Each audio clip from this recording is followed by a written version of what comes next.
Күндү көрәчүләр барыгытыгар әгәрдә булуктун. Намно харбыт төстә бары халыннык таңда сылжын ылжыман жоллах дорой болун. Онатон ухата кеңе тавыр бакка бүгүнгү бериге көрүң.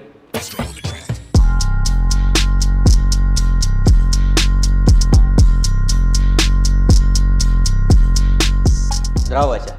Здраво. Эн предпринимательден эн санагар кими онна кайда булуктах ини. Ну, я хочу со всеми сначала поздороваться. Да, я Василий, и я предприниматель. Тут аплодисменты начинаются, да? Клуб анонимных бизнесменов. Короче, я хочу начать с того, что свой предпринимательский путь я начал еще тогда, в году 2015, по-моему, или 2013, уже не помню. Тогда мы начали привозить артистов. L1, все помнят L1, да? Мы тогда занимались плотной концертной деятельностью, получается, да, и Лёва играл в нашей команде КВН. Соответственно, когда он подписал контракт с Blackstar, он вышел в первую очередь на нас, спросив, можем ли мы организовать ему концерт. Ну, и это он вышел, да? Да, конечно. Ага. Ну, то есть у нас же тесная связь с ним, как бы постоянно общаемся. Как бы, то есть мы до сих пор друг другу пятюню даем, там в комментариях пишем друг другу, там лайкаем друг другу, комменты получается. Вот, и тогда он вышел на нас, сказал, ребята, вот я с Blackstar подписался, типа, у меня скоро альбом выйдет, давайте что-то придумывать, короче. Ну и так и родилось, соответственно, что Лёва стал часто приезжать, мы имели, скажем так, очень тесное сотрудничество с Blackstar и постоянно организовывали приезды Ливана сюда, в Якутск. То есть почти все концерты, которые проходили, это все концерты, которые проходили, это так или иначе организовывали мы. Вот это был первый предпринимательский путь, скажем так, там мы и поймали все свои успехи, неуспехи, все свои удачи, неудачи, мы вообще съели все буквально на этих концертах, получается. Скажем так, опыт в проведении концертов на L1 был просто, колоссальный. Вот так, помимо этого я занимался торговлей, привозил цветы, торговал хот-догами, в парке работал, на эсэхе торговал, скажем так, вот такой предпринимательский путь, он такой вот смежно, так вот, скажем так, разбойнический начался давно, вот где-то примерно с 13-го, по-моему, года. 15 жылден, 2-15 жылдан халатым дейінде, относительно 15-тен наға рапатақ бұғытырыта атаулайды. Именно тоқ әйгін күчүй бұтай предпринимательный жартынарға? В первую очередь я скажу так, что то, что двигает любым предпринимателем, это мечта. Сначала она идет материальная. Когда ты переживаешь первые кризисы свои, она становится духовной. Потому что ты понимаешь, что ты тем, что просто вот предпринимаешь, то, что ты вот что-то пытаешься создать, ты этим самым делаешь этот мир лучше. На твоем, скажем так, примере учатся другие предприниматели, которые хотят стать лучше. Раньше это называлось конкуренцией. Нынче это называется партнерство, по сути. Так или иначе, когда появляется новый предприниматель, он копирует твой продукт и делает его лучше. Это как вот Toyota выпускает Land Cruiser, за ним выпускается Nissan Patrol. Понимаешь, да? Как бы, то есть, и здесь получается, что сначала идет мечта, потом уже духовное развитие. Хочется, чтобы такие же люди, как ты, тоже росли. Отрасль как-то росла. И это вот приходит со временем. Вот, вот так вот материальная мечта. Ол материальный, конечно, именно таптал, типа семья, оно обеспечивает дыхбын, кинелері, ол халаура ән кемере таптауыдын, кергенен дейін, например, допустим, кені тоғыра мотивация, әме берен хөпту, әбітер аңырда сол материальный әрі. Нет, на самом деле, как на мне это сработало. Да, у меня был как бы супруга, дети, да, получается. Но там больше мотиватор был заниматься физическим спортом. Больше себя в порядок хотелось привести. Бизнес, понятное дело, бизнесом, скажем так, да, но бизнес меня интересовал и до того, как я соединил узы брака, скажем так, себе. Просто там такой некий щелчок произошел, что все, пора стартовать как бы. Я думаю, что так или иначе, все равно рано или поздно пришлось бы этим бизнесом заниматься. Как-то так. Бизнесом, предпринимательством, да, то есть в любом случае захотелось бы зарабатывать больше, чем мы привыкли зарабатывать в найме. Эти найм дем бар дем холобра. Хасырдатан кянгели уляти, тяган на нолран дем курдак, кемехрюли лин дем курдак. Ханер кабинетка, который компьютер, который бланк олрахты дем курдак. Он нукуле лемерим хадара материальный мечталамын холобра, бу хамнасалар булам дем. Ханас кенете карымы ба, манна тибет, манна тибет, манна тибет. Хайыбыны де. Оно үлелиги жаңын предпринимать деген. Оно мана яңгын, оно мана оңырағын че, оно концерттер ейін тюбі бардың үлелиги жан бардың оңырбыды. Типа Основной тип үлелиги құрды кыртам жан. Оно каратык доход кере турабаны, онтон. Онтон те хана маран те ураян те жикти манык тоқ теке предпринимательство теке хайската гороша барала. О курдук болар. Атон билген элуаны кыта хевес тутанды. Конечно. Қаны хүдәлі бідіктаны білген? Илван әтергелі қанады хүппәтәқ, ән Илван туғының есебедәқ бұлы қаны әнженәқ фанат бұдаққа беккен. Да? Оның кені тәмінеп. Жинақ фанаттар бар күтті? Баллар, явный баллар. Білген страницыны көрдіққа нұрғалбәқ подписчиктақ. Армията все улатан ер, творчествота улық атындық баран ер улық. Сразу костюр, что с Blackstar'ом контракта уже нету. И у парня творческий потолок вообще разлетелся.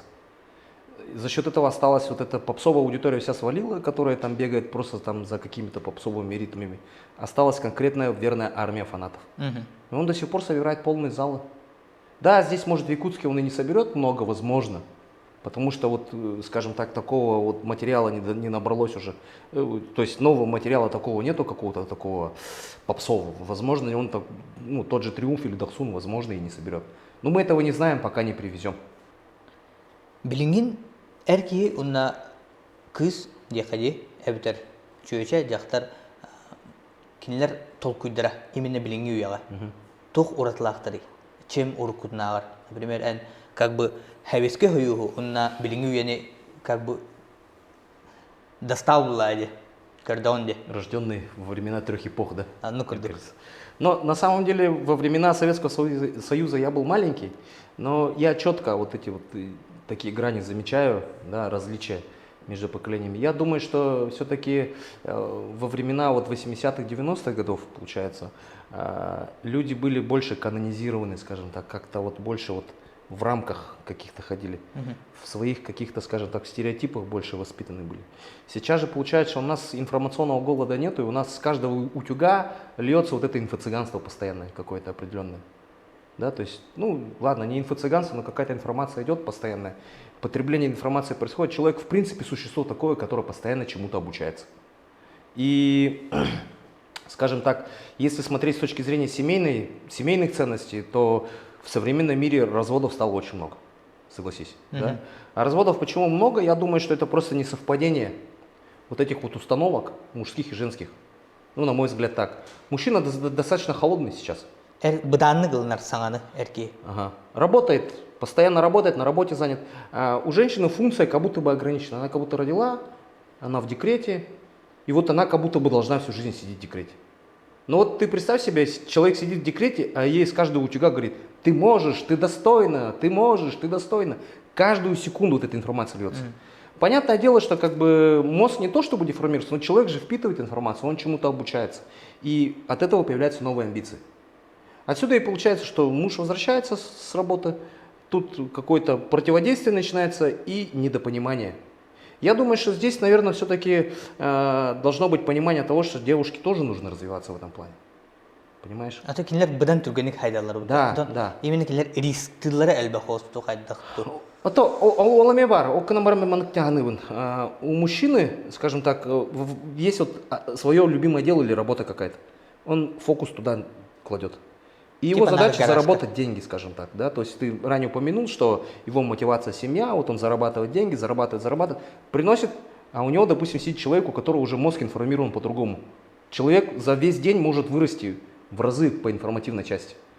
И, ну, как бы этот человек, он, возможно, какие-то вещи не попробовал в жизни еще, как этот мужчина, допустим. И мужчина манык хәрәхтәх булар постоянно. Тоқтотан таққыр, короче. И тут я думаю, что вот здесь начинается какой-то определенный спор между вот мужчиной и женщиной. И вот это, когда спор происходит, я думаю, что в какой-то момент, наверное, эмоциональная шкала, какие-то гордость, предубеждения, да, скажем так, зашкаливает. И вот тут происходит вот это вот разногласие. Я думаю, что вот на фоне вот этих разногласий происходит. Я не считаю сейчас вот тех, кто там руку поднимает или там еще там пьет или там деньги там из семьи тащит. Это уже отдельный как бы вопрос для обсуждения. Я даже к нему как бы не взываю и вообще говорю к общности, что как бы есть недопонимание. Оно реально есть. Я вот сам как человек, который, ну, скажем так, сейчас начинает свою жизнь с чистого листа, как бы я точно знаю, что где я совершил ошибки. Я их признаю, реально. А вот, кстати, насчет признания ошибки. Насколько это важно, что вот человек признал свои ошибки? Ну, смотри, это же про принятие на самом деле. То есть так или иначе тебе все равно придется принять тот факт, что ты совершил ошибку. Вот хорох журналистов типа. Но это только гордость. Есть понимание гордости, то есть если ты, скажем так, держишь в себе обиду, ты будешь так за нее держаться. Как бы это надо отпускать, идти вперед, как бы у тебя все равно жизнь-то одна тебе дается, скажем так. Вот, допустим, там, ну, там ребятам, допустим, вот тебе отведено, допустим, сколько, 80 лет прожить, тебе там 20, и ты в 20 лет ходишь гордый. А ты уже сколько, 25% своей жизни-то прожил уже, все. А какой смысл быть гордым? Еще 5 лет походишь гордым, уже 35% жизни прожил. Гордый ходил. Ну, как бы по отношению к себе надо, скажем так, душевно-то себя надо любить в любом случае. И вот эта вот вещь, она тебя потом все равно сожрет.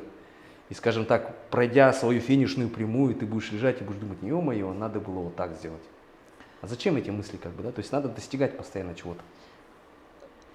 Бу он целый хигар. Тэ духовно хайды барды ханыгны. Хахайригар. Сахайригер. Духовно та хайды хемир бара турарба. Анук тяханыгын, духовно этергедле бу он целый хигар.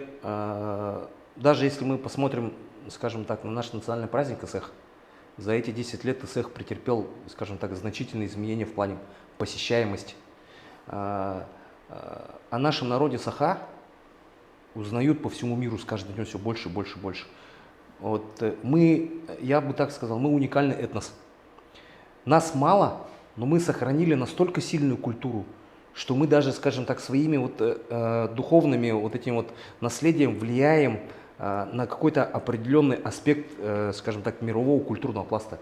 И это вот невооруженным взглядом можно разглядеть там у тех же тюркских народов. Да, скажем так, вот в Татарстане, да, вот были дни Татарстана в Якутске 2 года назад, по-моему, да. Миниханов приезжал, когда он был очень сильно удивлен. Говорит, а как, у вас даже свои национальные виды спорта? То есть он вообще дар речи потерял. Это вы так празднуете да, вы что, типа. Ну, короче, он был очень удивлен, то есть мы именно традиционно сохранили вот это все. Встреча солнца, да, то есть вот эта мистика, вот этот шаманизм, духовность какая-то вот эта вся, которая проходит, как бы, да, этого практически ни у кого нету в мире вообще. Такое есть только у самобытных народов, вот у индейцев есть, у аборигенов есть. Прикинь, а мы интегрированы в современный мир, и у нас это все есть.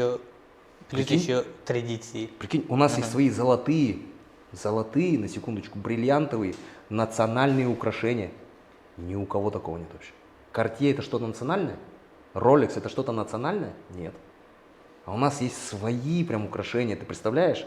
То есть мы в этом плане вообще уникальны. Я думаю, что молодежи в целом и вообще, в принципе, всем современным Саха, которые сейчас, скажем так, топчут землю мира, они должны не просто как бы гордиться, они должны прям вот восхищаться тем, что они Саха. Потому что наш вот культурный пласт, он просто огромен. Мы очень крутой этнос на самом деле. Да, нас мало, но мы очень крутые, я так считаю. К примеру, в прошлом году мы занимались торговлей ножей. Я узнал такую любопытную деталь.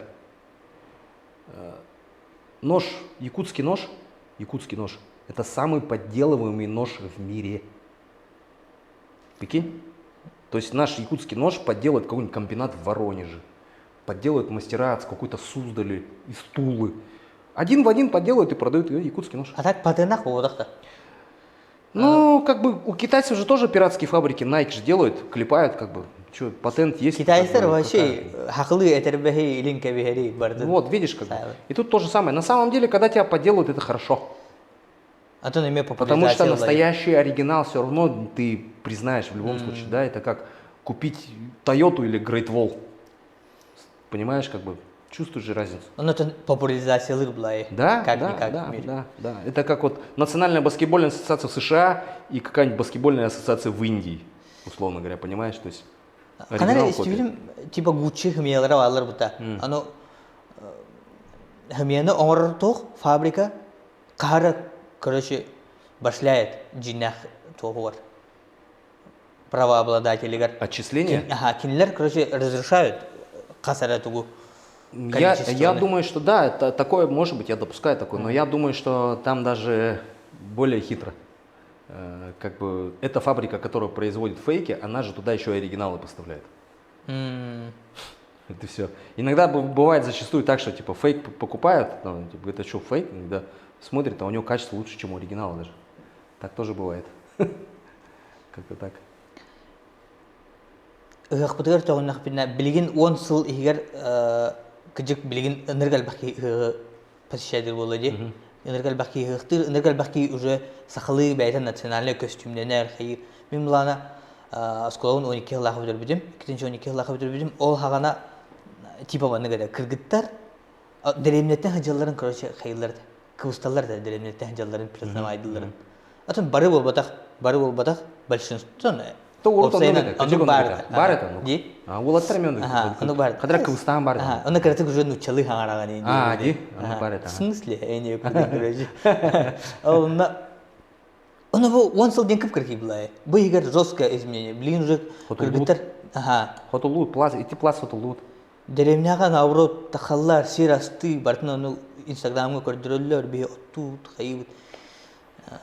Мен аны барам я дик жесткое жүгөй. Өтүгөр сайды. Ити өттүгөр болана ынрыктык тоғулей дабыт. Пандемия.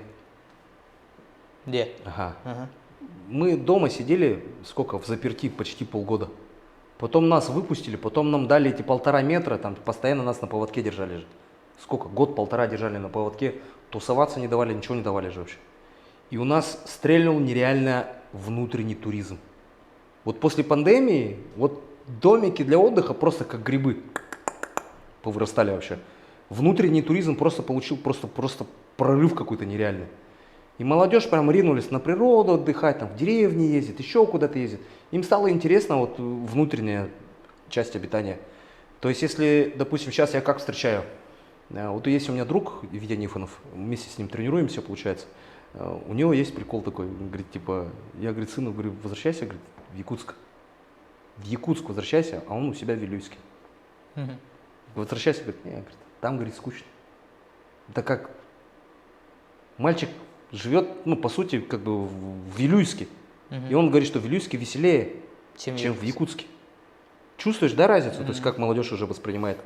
То есть, получается, вот эта грань вообще стерлась. Он уже сам выбирает. Ему в Вилюйске веселее просто и все. Это уже улустарга она то условия ордокторы. Там интернет, досуг и так далее. Развитость именно. Вот молодежь более развита. Раньше была вот эта отсталость некая была, скажем так. В деревне там, ну, там еле-еле что-то узнают, тренды не знают, не модные, музыка не та, то это не то, все старое, все какое-то такое. А сейчас эта грань стерлась благодаря предпринимателям тем же, благодаря вот информационному пласту, что вот сейчас и Ростелеком туда протянул интернет, как бы, да, то есть это все стерлось уже. Я считаю, это очень круто. Но били то хахлы тылтан кыбыстар, древнетен жертан кыбыстар девкейли бир анекдот барда ол хагана. Короче, кыргыттар улсату дохтана гелинде вагин кайын токтабыт. Приветтен кыргыттар хатахлы барабыт тайын девтен. Уазигнын что ли? Демран кая албыт кромга кире оларым бында гастабыт. Ну, ктен рассказ бар это. Тәҗинага әйтәду һәм әйтәду. Аны ким билер әме комментарийга хурьярын көрөк бит. Так, мотивация и успех. Кантан мотивациян лагыны, yani күнәйи ток айгин харсадайы туроры. Ну, я скажу так, не бывает большой истории без больших провалов. Скажем так, претерпел я небольшие изменения, как и в бизнесе. Что-то пришлось закрыть, что-то пришлось продать, что-то отжали. Но на самом деле большие прорывы случаются, вот эти большие инсайты случаются тогда, когда с тобой происходят какие-то большие катаклизмы. В моем случае у меня вот перестановка в семейном процессе, скажем так, закрытие бизнеса, что-то мы продали, да, скажем так, и сейчас вот идет такой рестарт некий, получается. И вот сейчас как бы блог именно вот на этой энергии начинает расти. То есть у меня получается такая миссия какая-то появилась своя. Если раньше я для себя только это делал, то сейчас у меня как будто миссия такая, что я хочу до всех донести. То есть изначально я как консультант, как бы я людям пытаюсь донести, скажем так, смысл вообще бизнеса. Часто запросы в директ приходят такие, типа, а что мне выбрать, а чем заняться? Ну как бы я же не справочник, чем заняться. Ты решаешь, и ты обращаешься. Я купил бизнес, я хочу заниматься конкретным направлением, что ты по этому поводу знаешь.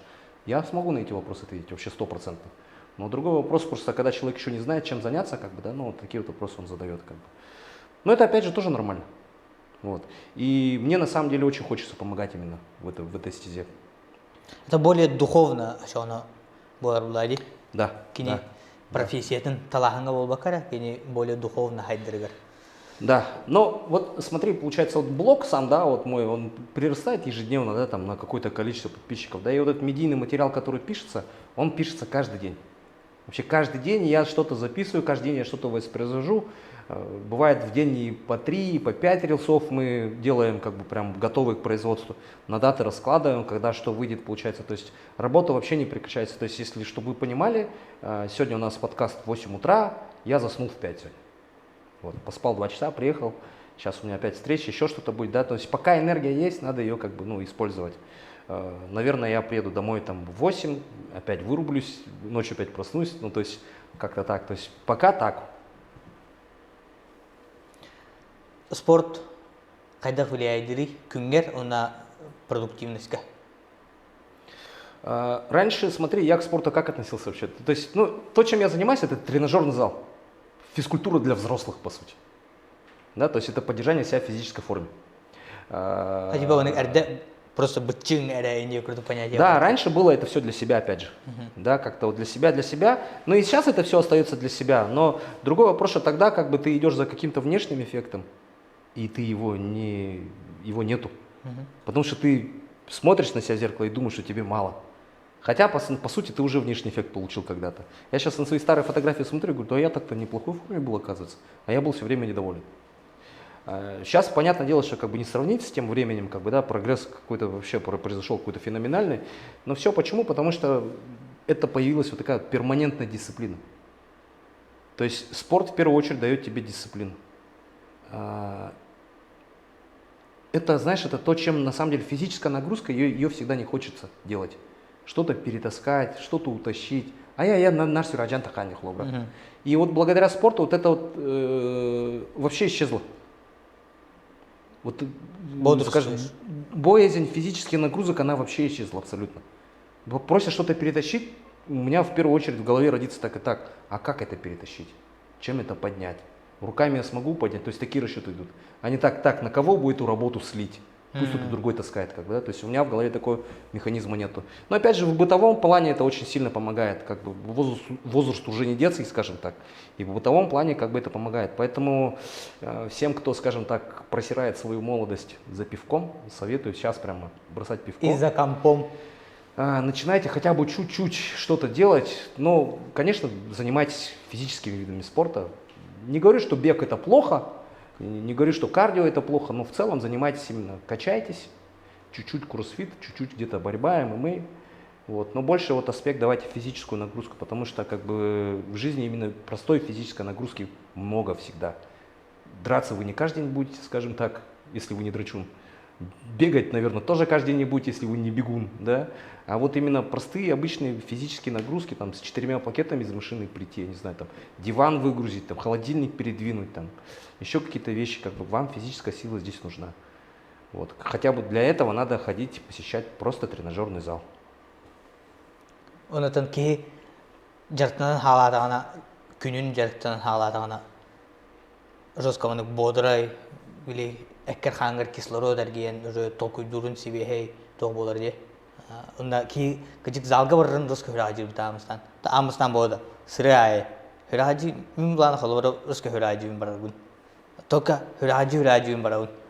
Хыражы барамун киреммин балтара час кутук жартына мыран уже хюрагажабин канада хукуагы. Ады сол залга да келерим. Вот смотри, на занятия спортом, да, и вообще на занятия вот физкультурой надо смотреть в статистическом плане. Да, вот у нас в Якутске, допустим, ну, население 300 тысяч, скажем так, плюс-минус, да, из них, ну, давай 30% отнимем, это дети, скажем так, да, там дети, там, те, кто в спортзал ходить не могут по каким-то причинам, там, пенсионеры, еще кто-то, там, старые люди, остальные же могут ходить. Сколько это получается? Еще 200 тысяч. Ну, разве 200 тысяч ходит в зал? 20 тысяч вообще ходит, нет тем курток. И тут как бы назревает вопрос, что просто чисто статистически смотреть, то, что ты уже преодолев свой барьер, попав в зал, если ты себе выработал какую-то дисциплину просто ходить в спортзал, то ты уже вот в этих 20, скольки, даже не 20, а вообще там вот в этом маленьком проценте уже есть. То есть ты как бы уже из 300 тысяч, ты уже здесь, вот в этом отрезке, вот в этой могучей кучке уже находишься, и ты постоянно ходишь. Понимаешь? Как бы, то есть это твоя уже первая какая-то победа. Если ты это ценишь, то и там внутри еще будут успехи, и еще будут успехи, и еще будут успехи. Где-то уже, может, даже и медали будут, скажем так. Если ты конкретно вот к этому идешь, то есть процент сужается.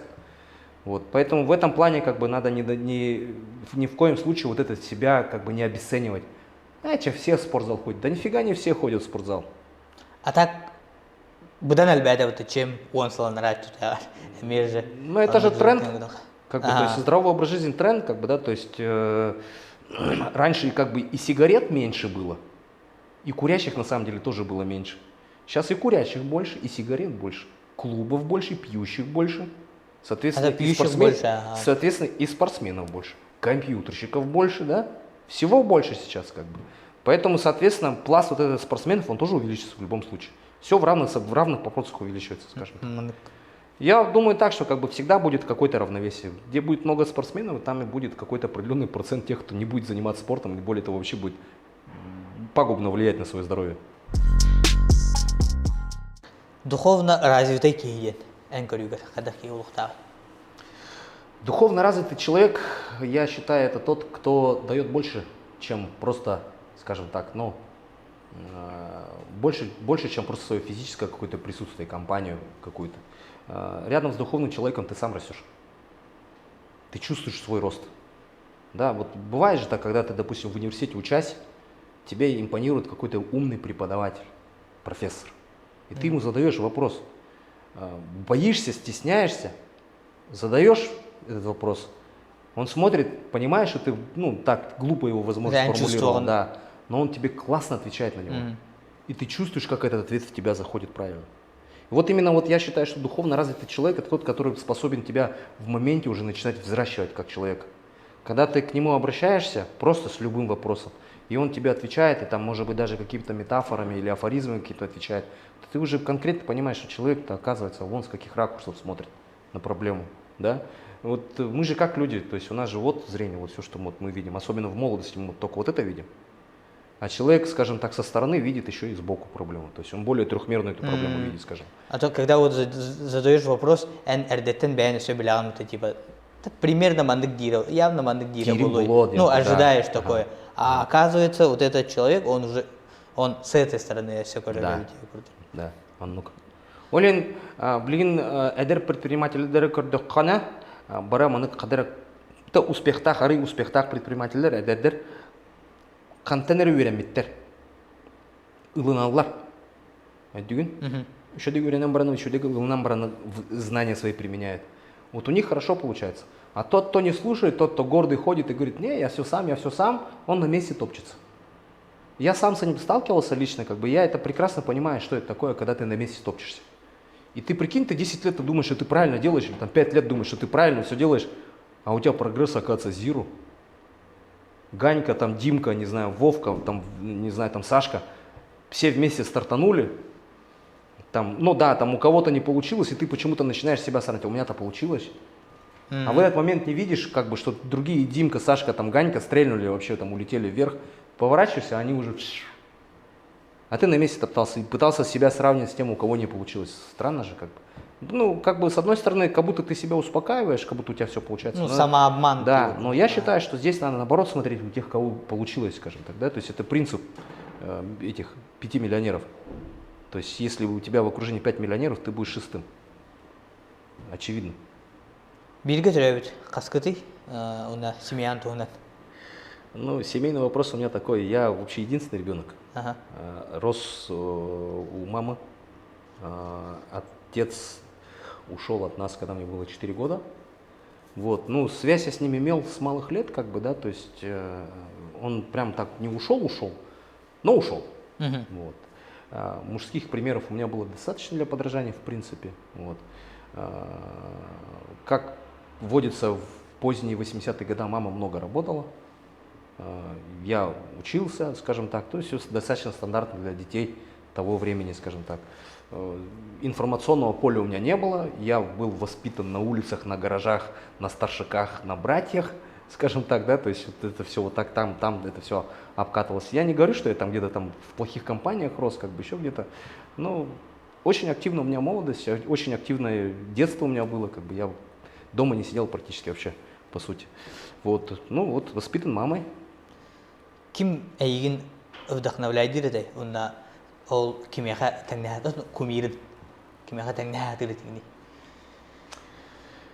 Вот я над этим сам думал когда-то, на кого я в детстве равнялся, да, и, скажем так, было какое-то некое идолопоклонение только голливудским звездам.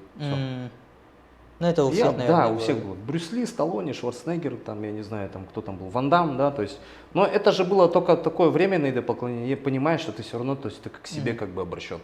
И я никогда ни на кого не смотрел, оказывается, вот так с восхищением. Бу, бай, Дима, курдук, болбутки. Типа такого. Бу, кимера, ханыкер дядя Саша, курдук, болбуки. Ханыкер, все, ханыкер дядя бурдуки. Бу, папа, курдук, болбуки. У меня такого не было примера, мне никто этого не прививал. Смотри, какой он, будь как он. Как бы, у меня такой установки с детства не было. Как бы. Я рос вот на таких вот вещах. Кстати, с малых лет по-английски начал разговаривать. Да? Да? Да, получается. Вообще прикол.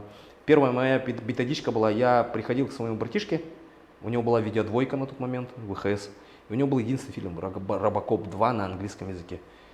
Я, наверное, раз 300 его посмотрел. Каждый раз включая на языке оригинала кыр-дыкыр. А эта кассета приехала из Англии на тот момент. Тогда его, получается, там тоже брат привез эту кассету из Англии, как бы. Там Robocop 2, там The Justice Has Begun, что-то такое. Я там включаю и смотрю. Там качество совсем другое было тогда. Тогда у нас ВХС-кассеты были переписаны из кинотеатров, качество было ужасное вообще.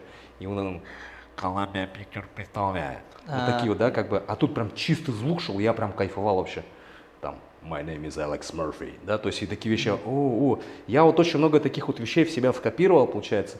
И когда учился в школе, получается, с 5 класса у нас пошел английский, и у меня прям с первых дней пятерки пошли. Пошли. И я потом так и поступил на на факультет иностранных языков. Как бы все, как бы с английским у меня как бы проблем никогда не было, не возникало. Короче, четко хилерит английский. Да, английский язык прям вот вообще меня зашел, это прям мое. Я до сих пор смотрю YouTube на английском. У меня Инстаграм, если кто-то на меня подписан, ребята, зайдете, там на кого я подписан. Немножко местные есть ребята, да, там мальчишки, девчонки, да, как бы, и все американизировано, англикозировано, австрализировано, то есть я стараюсь смотреть именно то, что происходит за границей. Потому что так или иначе тренды все оттуда приходят. Все равно. Ага. Что там, что-то происходит, ты все равно как-то пытаешься где-то здесь как-то интерпретировать. Ну и на федеральной странице как-то подписан российский, конечно. Вот. Но все равно ты сравниваешь. Имбирь, все ходы, выходы, все вот эти вещи, они все приходят оттуда. Все равно. Все крутое в индустрии интертеймента, все рождается в Америке. Так или иначе, тон химир, хами крутой скиллы, навыки развивает атанди. Тем более билинги уяга жестко надлах, ки английский дыны билер, ки химир шаг вперед хижар. Канна туттарбен айтабын английский? Жаре. Аэропортка мунумары вынера. This way. Окей, все. Единственное место, где я пользуюсь английским, короче. Аэропортка чисто картинкаларны. Чисто приезжаешь в аэропорт, да, прилетаешь в аэропорт, смотришь, в тот ли город ты приехал, где Предприниматель, ки энкорюгер, хайда холухтай.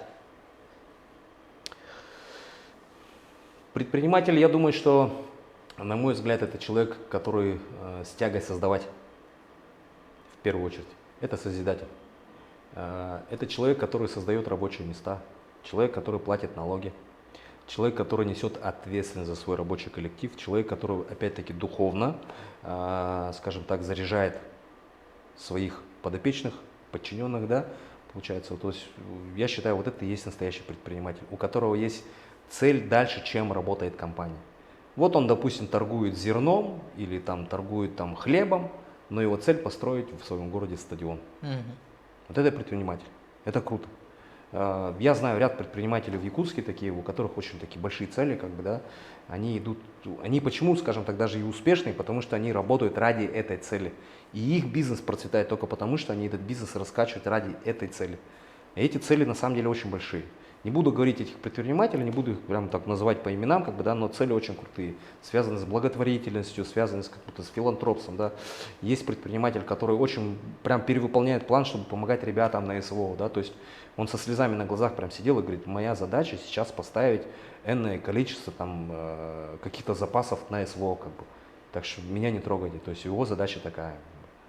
И как бы вот такие вот предприниматели на самом деле жестко восхищают. Как бы у них есть задача, да, то есть они снабжают, там, допустим, определенным товаром население, тут население выигрывает дешевые запчасти, предприниматель ловит, скажем так, какой-то кэшфлоу от клиентов, и этот кэш еще отправляется там ребятам помогать, ну, там на СВО, там в приют, еще куда-то. Ну, это вообще прям, это очень круто вообще. Вот это, я считаю, настоящий предприниматель, который не только в деньгах, скажем так, но и в людях. Сахаригер хамай теңнәтир предприниматель барды. Такие курдук. Это не то, что кини курдук, мы ганырбына манек ориентир курдук бар. Атын бу кини хамай самый предпринимателлері арартыбын. Локальный дем бар, федеральный дем бар, он манек международный уровень тақыбыт болады бар. Это международный тақыбыт уровень болады бәд белян. Арсен Томский. Арсен Томский. Федеральный уровень блин тахар турар Прокопий мост. Уже это практически тағыста. То есть мост тақара, ну, считанные месяцы остались, еще этих тақара. Эти мосттен проегі амбастан қадар әдәвәт әтем, афиша екатыны күрдік. Антон тұғын интерфейсін көрім барамын, мадымды бәмі айтины кіртік шаригінар бұлан, деді кіртікіні көрдім. Бәмі ұрут бәбір приложение айырет, ұрут доставкала хотел. Доставка еды. Оно приложение хакастава. Оно сложность әтті оно әдәвәт бітіпші. Конкретный геморден оно көрбіп біттет. Ага, он Прокопий тугом приложение. Конечно, оно было когда-то тогда сыроватым, но я тогда уже понял, что парень в ту сторону идет тягнет. Если он сейчас сдаваться не будет, вообще дойдет до своего конца, так явно, четко, все правильно делает. А если бирахлы приложение варди, обращайся ей. Да, слышал. Петр Бурсов, он имеет билигин, имеет федерального. Ну, тут как бы сравнения такие, как бы мост уже как бы куда-то вышел, там уже совершаются какие-то большие шаги, как бы, да, и у него понятен сегмент. Обращайся сейчас свой сегмент, аудиторию сейчас ищет. Ну, я думаю, они нащупают так или иначе. Тут вопрос в самом, скажем так, наставнике и того, кто начинает это дело. Если он не сгибается, команду будет держать, как бы все получится. Любая цель выполнимая, я считаю, в этом плане. И предприниматели локального характера, которые действуют только в Якутске, в районах, да, как бы, ну, тут как бы сами видите этих предпринимателей, их магазины везде светятся, как бы, да, то есть даже их имена даже называть не надо, по сути, да, то есть на первых линиях магазины, вот эти рестораны, все это все вот это локальные предприниматели, которые очень хорошо внутри развивают экосистему. И суть предпринимателя же в чем заключается? В том, чтобы создать этот оборот и с него платить налоги. Для государства суть такая. Если предприниматель действует локально здесь, то он платит налоги локально. Это очень большая работа. Огромная работа, я сказал бы. То есть он здесь в Якутске работает, но здесь в Якутске платит налоги. Понимаешь, да, как бы? И мы здесь в Якутске, да, я думаю, и власти должны совершенно быть, скажем так, заинтересованы в том, чтобы именно в Якутске предприниматель локально развивался. Создавать условия ему надо. Он должен хорошо зарабатывать и должен отлично платить налоги. Эти рилс видеоларгар бизнестер доходторнагага. Эти экспертизы кантанлаганы. Ну, вообще, скажем так, это все на поверхности же. На самом деле, плюс-минус. Любой может взять калькулятор и посчитать. Понятное дело, что в расчетах приблизительные, я там не считаю затраты, по большому счету. Это и не мое дело на самом деле. Но другой момент, что есть понимание оборота какого-то, и он не всегда был интересен. Вообще, в целом, как бы, да, у меня вот с тех пор, как я стал заниматься бизнесом, вот концертами заниматься, я подружился с Excel. Excel мой лучший друг план. Я всю формулировку в Excel выставляю, и в конце вижу результат финансовый, думаю, да, как бы, и меня вот любой бизнес, я захожу, у меня уже профдеформация, любой бизнес, я сразу расчет.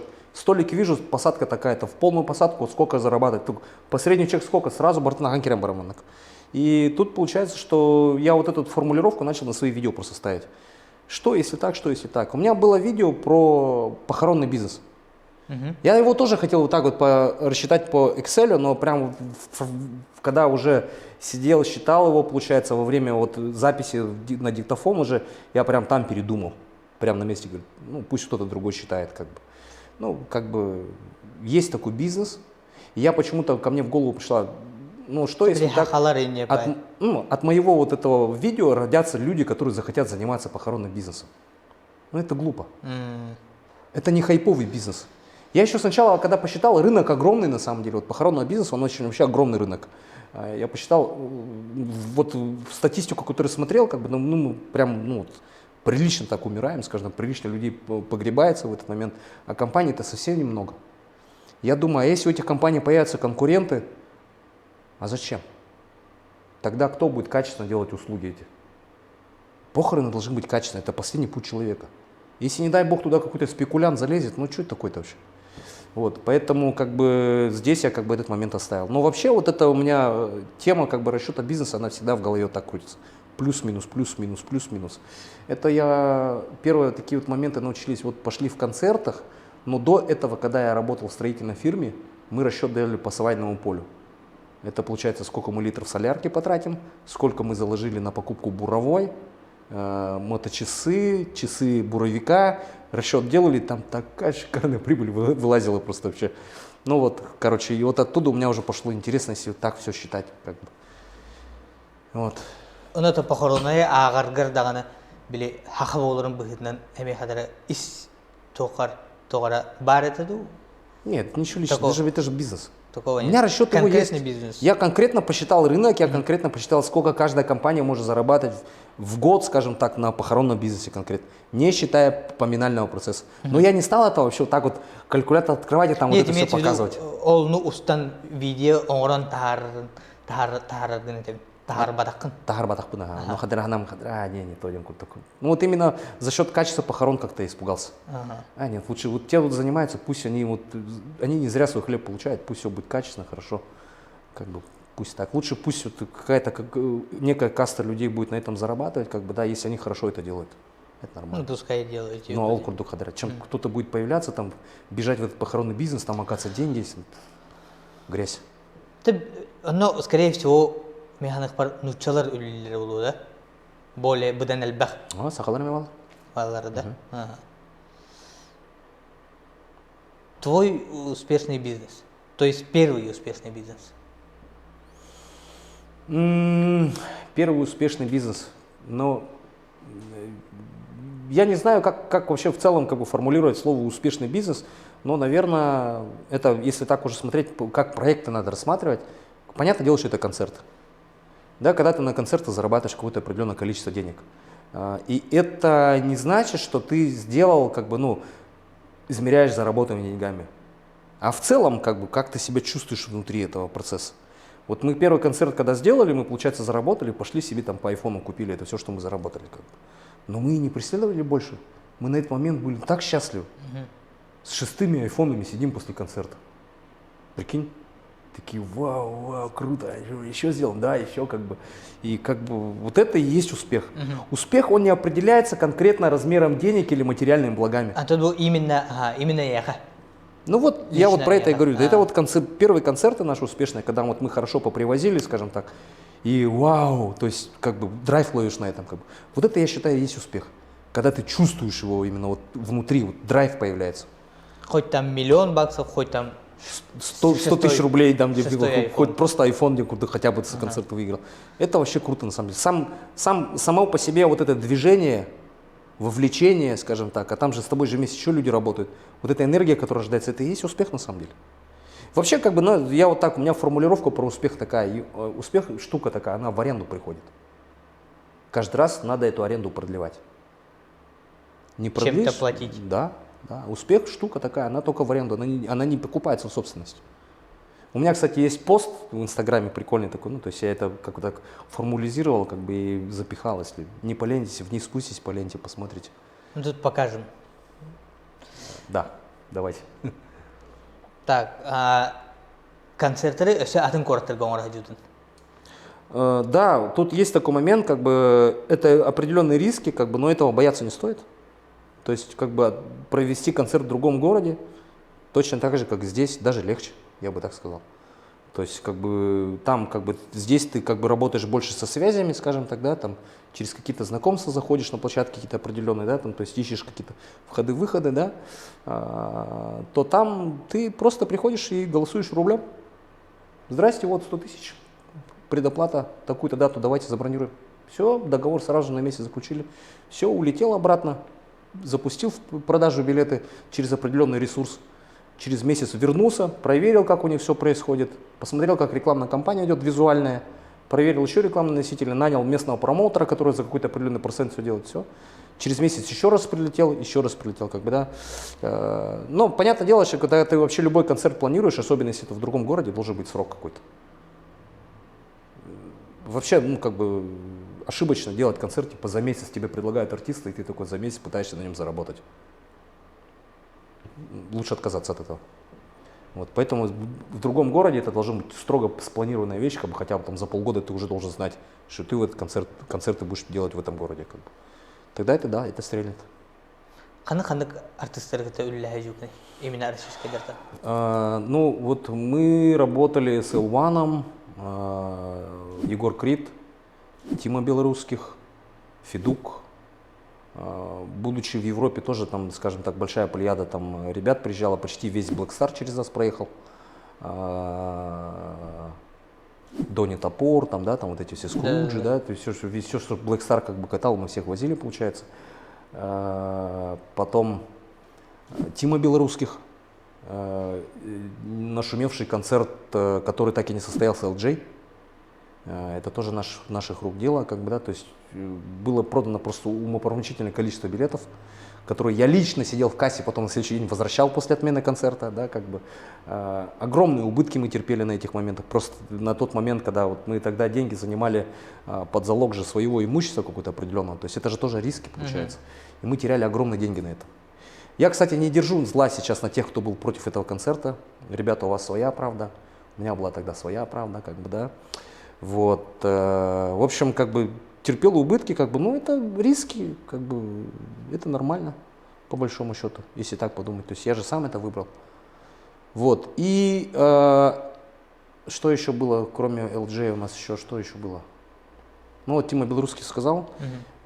Наверное, да, вот Тима Белорусских это был последний концерт, который мы провели. Потом уже пошла пандемия, там уже другие плеяды артистов пошли, и мода сменилась, еще сменилась. Были в планах у нас, конечно, привести вообще кучу крутых артистов, но пандемия, скажем так, какие-то так вот планы разрушила, они какие-то определенные, и мы просто вектор мышления сместились. Да, и я в тот момент уже более плотно в общепит ушел, получается.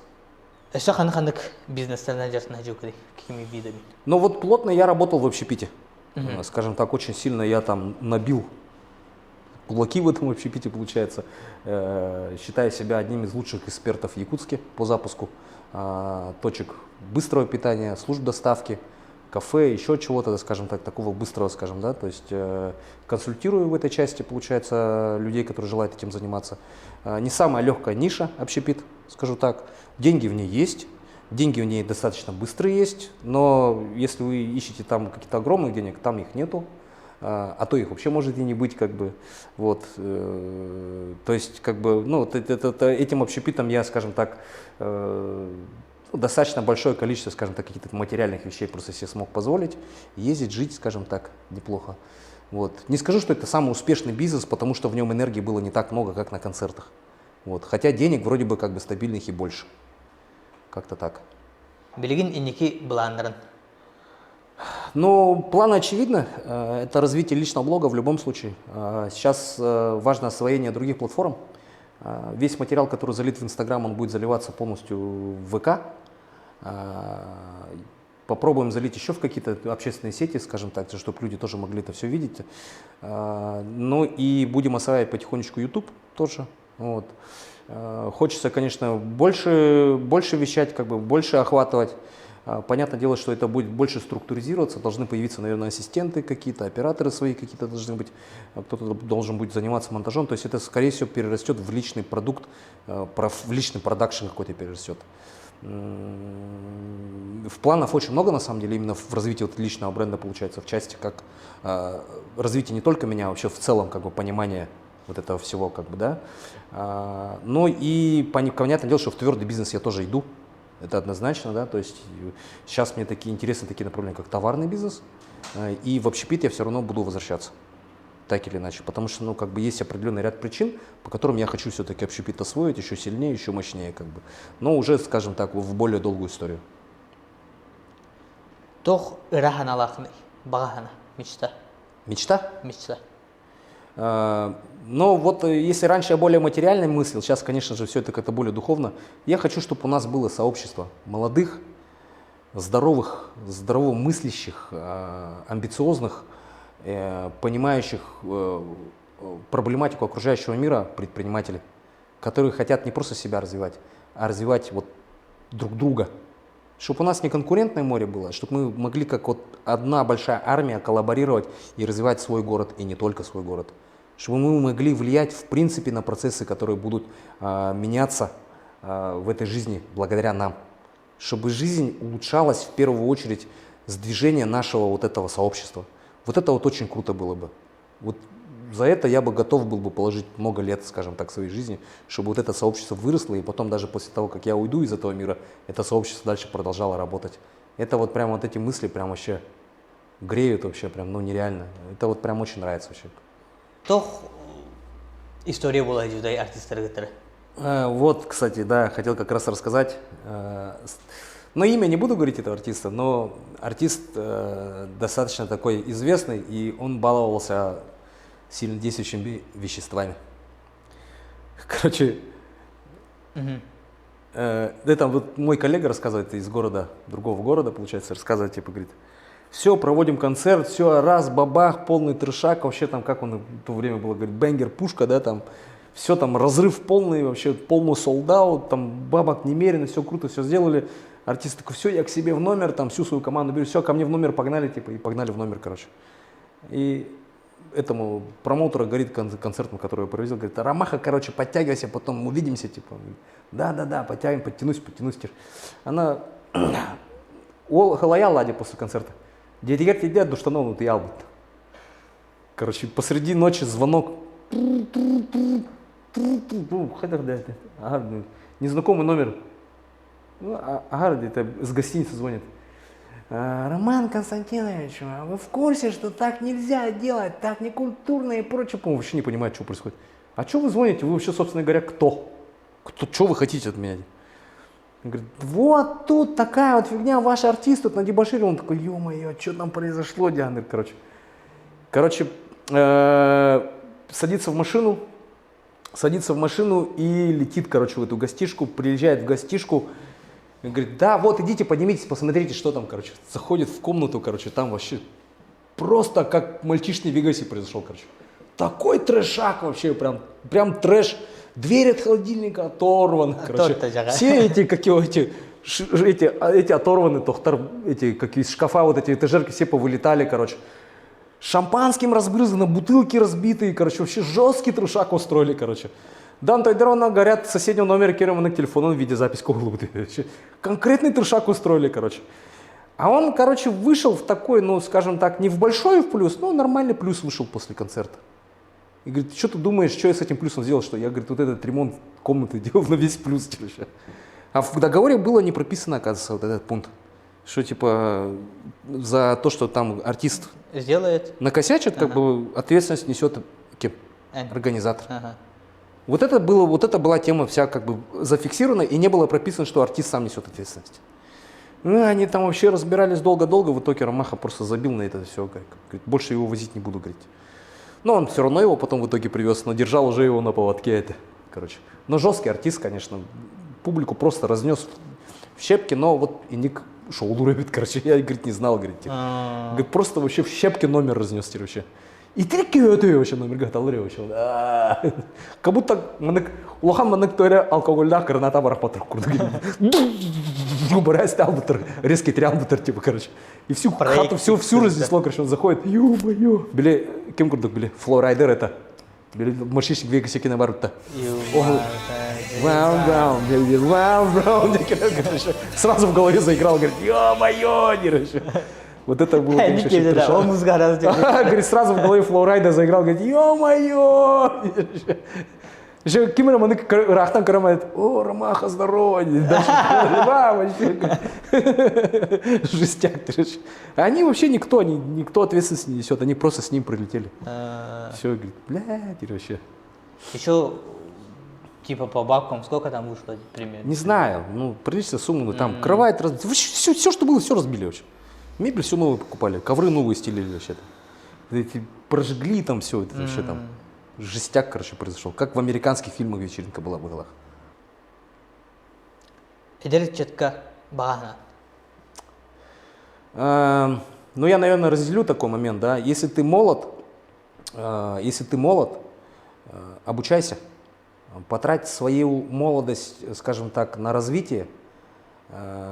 Есть такая поговорка, да, 5 лет боли ради 50 лет свободы. Да, это вот про молодых людей сейчас, которые сейчас молодые, которые думают, что сейчас на родительских харчах поживут, а потом раз и уже 30-ка. А в 30 лет, скажем так, без денег вы никому нафиг не нужны. К сожалению, как бы мир материален, и он ценит вас материального. Если у вас материального достатка не будет к 30-35 годам, если вы молодой человек, как бы, да, то есть сложно будет в этом мире. Поэтому посвятите себя тому, чтобы научиться каким-то определенным скиллам и завоевывайте этот мир, скажем так, для себя, для своих семей, для своих родителей. Если же вы, скажем так, уже человек, который уже перешел какой-то определенный рубеж годовой, там 35, там 30, там уже 40 лет, как бы, да, никогда не поздно начать заново, да, то есть даже если вы взглянете в статистику, миллионерами становятся, как правило, после 40 лет. Да, то есть, как бы, пробуйте, делайте, как бы, никогда не поздно, скажем так, с вашим багажом знанием все равно, скажем так, идти лучше, становиться лучше. Девочкам я скажу так, оставайтесь девочками, двигайтесь вперед, также развивайтесь. Хочу, чтобы в вашем окружении было больше понимающих вас мужчин. Вот. Ну и парням тоже, понимайте девчонок, принимайте их такими, какими они есть, они все-таки девочки. Функция мужчины – создавать и отдавать. Функция девушки – принимать и благодарить. Вот и все.